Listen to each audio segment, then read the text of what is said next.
Asia की राजनीति और सुरक्षा हालात एक बार फिर तनाव के दौर में पहुंचते दिख रहे हैं, क्योंकि चाइना ने ताइवान के चारों ओर बड़े पैमाने पर युद्ध अभ्यास शुरू कर दिए हैं, जिनका नाम उसने जस्टिस मिशन 2025 रखा है। और इसके जवाब में ताइवान ने भी साफ शब्दों में कह दिया कि वह अपनी लोकतांत्रिक व्यवस्था और आजादी की रक्षा के लिए पूरी तरह तैयार है। सोमवार को चाइना की पीपल्स लिबरेशन आर्मी ने थल सेना, नौसेना, वायुसेना, मिसाइल और आर्टिलरी यूनिट्स को ताइवान के आसपास तैनात किया। वहीं फायर ड्रिल की घोषणा भी कर दी गई, जिसमें ताइवान के चारों ओर 5 जोन बनाए गए हैं, जहां करीब 10 घंटे तक समुद्री और हवाई गतिविधियों पर पाबंदी होगी। सवाल यह है कि क्या ये सिर्फ एक और सैन्य अभ्यास है या फिर किसी बड़े कदम की तैयारी है, क्योंकि ये 2022 के बाद चाइना का छठा बड़ा युद्ध अभ्यास है। और तब भी हालात तब बिगड़े थे जब अमेरिकी स्पीकर नैन्सी पेलोसी ताइवान पहुंची थी।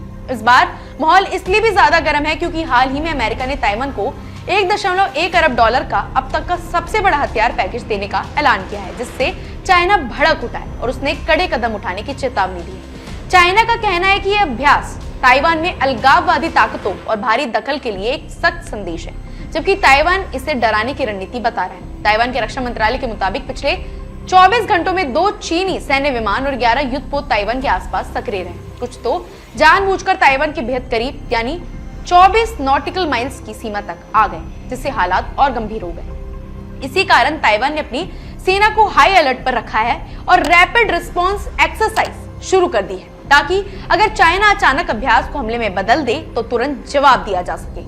दिलचस्प बात यह है कि चाइना अब खुले तौर पर कह रहा है कि ये ड्रिल भारी सैन्य हस्तक्षेप को रोकने के लिए, यानी अमेरिका, जापान और उनके सहयोगियों को सीधा संदेश।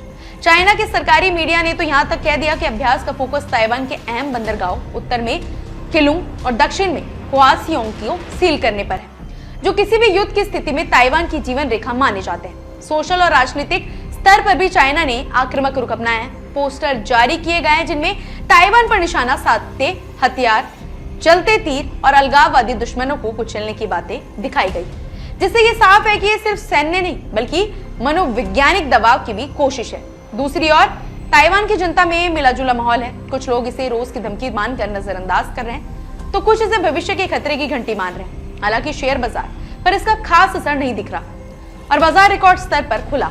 आम लोगों का कहना है कि चाइना उन्हें डराना चाहता है, लेकिन ताइवान के लोग खुद को अलग पहचान और लोकतांत्रिक सोच वाला मानते हैं। ताइवान सरकार ने चाइना को चेतावनी दी है कि हालात को गलत ना समझे और क्षेत्रीय शांति से खिलवाड़ ना करे, जबकि साफ किया गया है कि ताइवान के भविष्य का फैसला सिर्फ वहां की जनता करेगी। अब बड़ा सवाल यही है कि ये युद्ध अभ्यास यहीं थम जाएंगे या ये आने वाले दिनों में एशिया के सबसे बड़े सैन्य टकराव की भूमिका बन रहे हैं, क्योंकि जिस तरह चाइना और ताइवान आमने सामने खड़े हैं, दुनिया की नजर अब इस बात पर है कि अगला कदम कौन और कब उठाएगा। फिलहाल ऐसी ही अपडेट्स के लिए जुड़े रहिए हमारे चैनल द इंडिया मूव्स के साथ।